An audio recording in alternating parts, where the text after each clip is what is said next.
Halo semuanya, perkenalkan nama saya Laila Rizky Azizah dengan NIM 200205021. Pada kesempatan kali ini, saya akan menjelaskan tentang sistem urinaria, anatomi, fisiologi, patofisiologi sistem urinaria. Sistem urinaria adalah sistem terjadinya penyaringan darah sehingga darah bebas dari zat-zat yang tidak dipergunakan oleh tubuh dan menyerap zat-zat yang masih dipergunakan oleh tubuh. Sistem urinaria terdiri dari 1. Sepasang ginjal, 2. Sepasang ureter, 3. Kandung kemih, 4. uretra. Yang pertama, sepasang ginjal. Manusia memiliki sepasang ginjal atau di belakang perut atau abdomen. Ginjal terletak di kanan dan kiri tulang belakang, di bawah hati, dan limpa. Di bagian atas atau superior ginjal terdapat kelenjar adrenal atau kelenjar suprarenal. Ginjal bersifat retroperitoneal yang berarti terletak di belakang peritoneum yang melapisi rongga abdomen.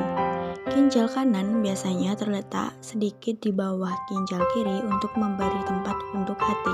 Kedua ginjal dibungkus oleh 2 lapisan lemak atau lemak perirenal dan lemak pararenal yang membantu meredam guncangan. Bagian-bagian ginjal: A. Korteks, B. Medula, C. Piramid, D. Kolumna Bertini, E. Papillaris Berlin, F. Pelvis, G. Calyx minor, H. Calyx mayor. Anatomi dan fisiologi ginjal: A. Berbentuk seperti kacang. B. Orang dewasa panjangnya 12-13 cm, lebarnya 6 cm dan beratnya 120-150 gram. C. Permukaan atas dan bawah serta pinggir korteks ginjal berbentuk konveks, sedangkan pinggir medialnya berbentuk konkav karena adanya hilus. D. Hilus. Hilus yaitu tempat arteri pulmonalis, vena, bronkus, dan saluran limfe masuk ke dalam paru-paru. E.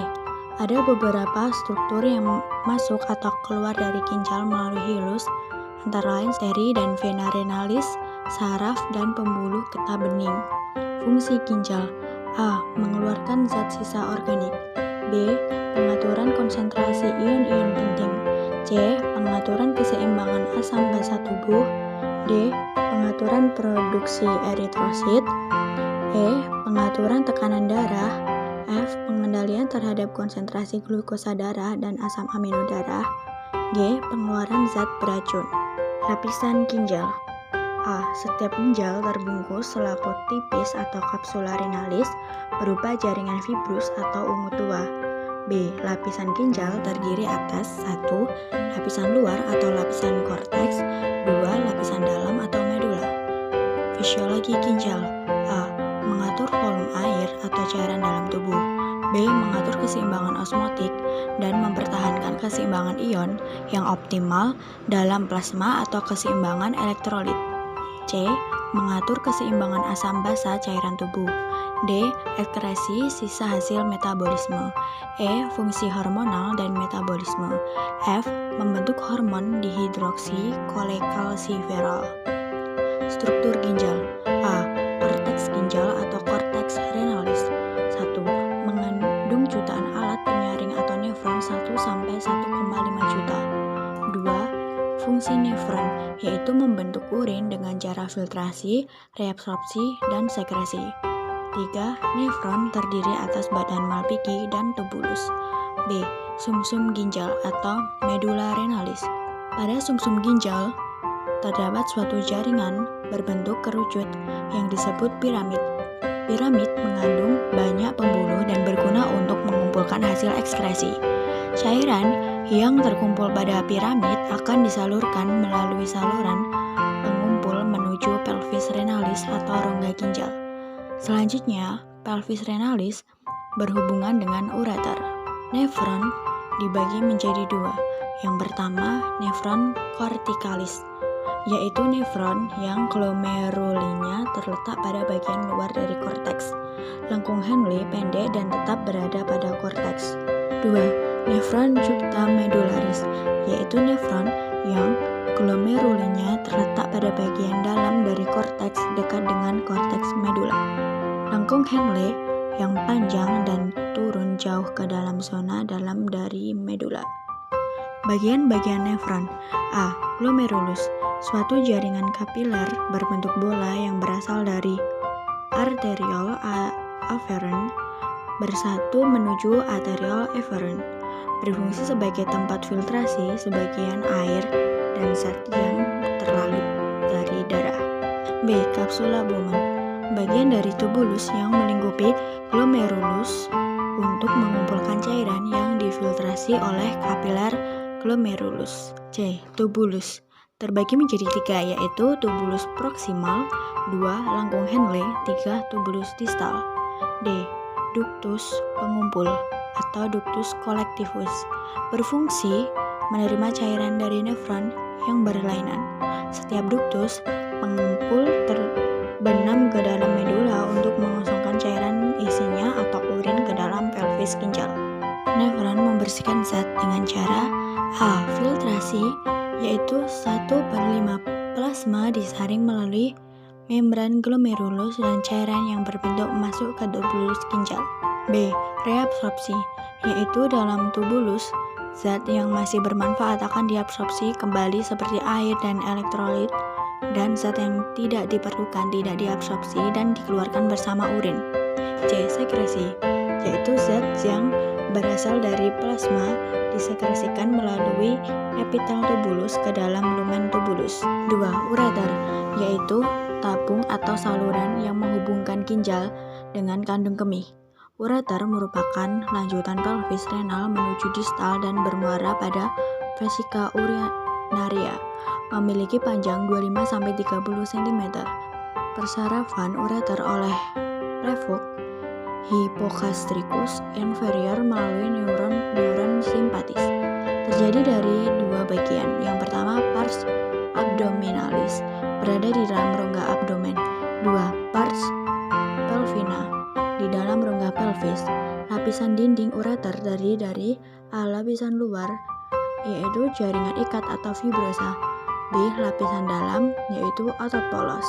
3. Kandung kemih, merupakan kantong berongga yang dapat dilegakan dan volumenya dapat disesuaikan dengan mengubah status kontraktil otot polos di dindingnya. Vesika urinaria mempunyai bagian apek, yaitu dihubungkan ke kranial oleh orakus atau sisa kantong allantois sampai ke umbilikus atau pusar. 2. Corpus, dan ketiga fundus. 4. Uretra, merupakan saluran sempit yang berpangkal pada kandung kemih, berfungsi menyalurkan air kemih keluar. Dalam anatomi, uretra adalah saluran yang menghubungkan kantong kemih ke lingkungan luar tubuh. Uretra pada pria, yaitu berfungsi juga dalam sistem reproduksi sebagai saluran pengeluaran air mani. Uretra pada pria dibagi menjadi 4 bagian, dinamakan sesuai dengan letaknya. A. Pars praprostatica, B. Pars prostatica, C. Pars membranosa, D. Pars spongiosa atau cavernosa. Uretra pada wanita. Pada wanita, panjang uretra sekitar 2,5-4 cm yang terletak di antara klitoris dan pembukaan vagina. Proses pembentukan urin. Yang pertama, filtrasi, yaitu proses penyaringan zat sisa metabolisme yang dapat menjadi racun bagi tubuh. Filtrasi terjadi di dalam glomerulus. Zat berukuran kecil, glukosa, ion Ca2 plus BO43 dan limbah nitrogen mengalami filtrasi. Molekul besar seperti protein dan sel darah bertahan di dalam plasma darah dan mengalir meninggalkan glomerulus melalui arteriola efferent. Hasilnya yaitu filtrat glomerulus atau urin primer. 2.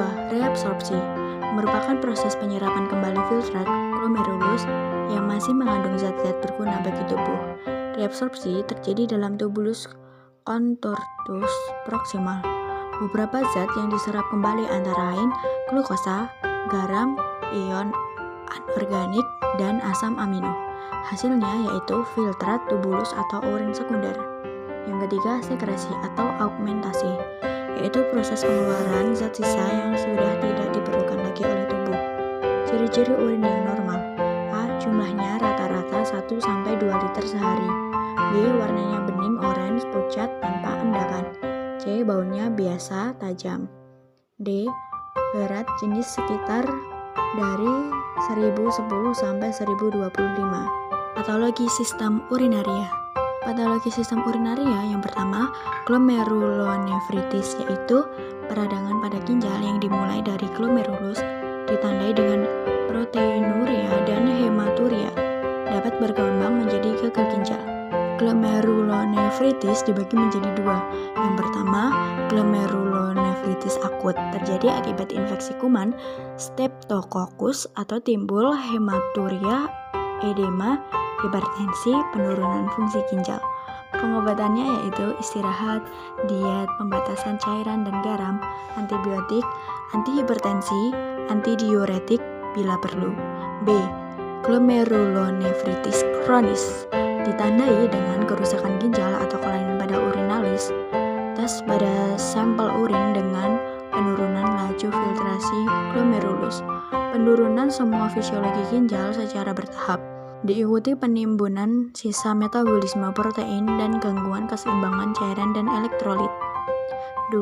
Sindrom nefrotik, yaitu suatu sindroma yang terjadi akibat berbagai penyakit yang menyerang ginjal dan menyebabkan yang pertama, proteinuria atau protein di dalam air kemih. Yang kedua, penurunannya kadar albumin atau protein utama darah dalam darah. Yang ketiga, penimbunan garam dan air yang berlebihan. Yang keempat, meningkatnya kadar lemak dalam darah. 3. Nefritis, yaitu peradangan ginjal ditandai dengan hematuria atau darah di dalam air kemih, proteinuria atau protein di dalam air kemih, dan kerusakan fungsi ginjal yang tergantung kepada jenis, lokasi, dan beratnya reaksi kekebalannya. 4. Gagal ginjal atau renal failure, yaitu penyakit di mana fungsi organ ginjal mengalami penurunan. Penyebabnya yaitu hipertensi, diabetes, sumbatan saluran kencing atau batu tumor, kanker, kista, glomerulonefritis, dan lain-lain. Ciri-ciri gagal ginjal: A. Kepala pusing dan sulit berkonsentrasi. B. Rasa gatal yang berlebihan atau ruam dan kering. C. Tubuh merasa kedinginan. D. Sesak nafas. E. Sakit di sekitar daerah pinggang. F. Kencing sedikit, kencing merah atau darah. G. Kelainan urin seperti proteinuria, hematuria, dan bakteri. 5. Pyelonefritis, yaitu infeksi bakteri pada salah satu atau kedua ginjal yang disebabkan oleh Escherichia coli atau paling sering gejala yang timbul secara tiba-tiba berubah: A. Demam, B. Menggigil, C. Nyeri di punggung bagian bawah, D. Mual dan muntah, E. Bisa terjadi pembesaran salah satu atau kedua ginjal. 6. Hidronefrosis, yaitu pengembungan ginjal diakibatkan karena tekanan balik terhadap ginjal karena aliran air kemih tersumbat, batu, tumor, arteri, atau vena yang letaknya abnormal. 7. Batu ginjal, yaitu massa keras seperti batu yang terbentuk di sepanjang saluran kemih dan menyebabkan nyeri, pendarahan, penyumbatan aliran kemih, dan infeksi. Proses pembentukan batu ini disebut urolithiasis atau lithiasis renalis nephrolithiasis. 8. Vesicoureteral reflux, yaitu aliran balik urin dari kandung kemih ke ureter. Kelemahan sambungan vesicoureteral dapat menyebabkan pembesaran ureter dan ginjal. 9. Kistitis, yaitu radang kandung kemih, disebabkan oleh A. Infeksi bakteri, B. Penggunaan alat semprot pembersih genital wanita, C. Penggunaan tabung kateter dalam jangka waktu lama. 10. Uretritis, yaitu peradangan pada uretra atau saluran kencing. Penyebabnya bakteri E. coli. Beberapa penyakit menular seksual seperti chlamydia, gonorrhea, dan juga cedera bahan kimia pada alat kontrasepsi. Gejala: ada darah pada urin, nyeri, demam, gatal, bengkak pada penis atau daerah selangkangan, rasa sakit pada saat hubungan seksual. 11. Striktur uretra, yaitu penyempitan lumen atau saluran di dalam pembuluh uretra karena fibrosis atau terbentuk jaringan ikat pada dindingnya. Penyebabnya yaitu kelainan bawaan, operasi, dan infeksi. Diagnosis dan perawatan pada penyakit sistem urinaria. Yang pertama, pengobatan. A. Hindari obat-obat nephrotoksik atau obat yang mengandung fungsi ginjal. B. penyesuaian dosis obat-obatan. C. Persiapan terapi pengganti ginjal. 2. Diagnosa dan perawatan. A. Kateterisasi. B. Kistoskop. C. Dialisis. D. Hemodialisis. E. Kateter Foley. Thank you.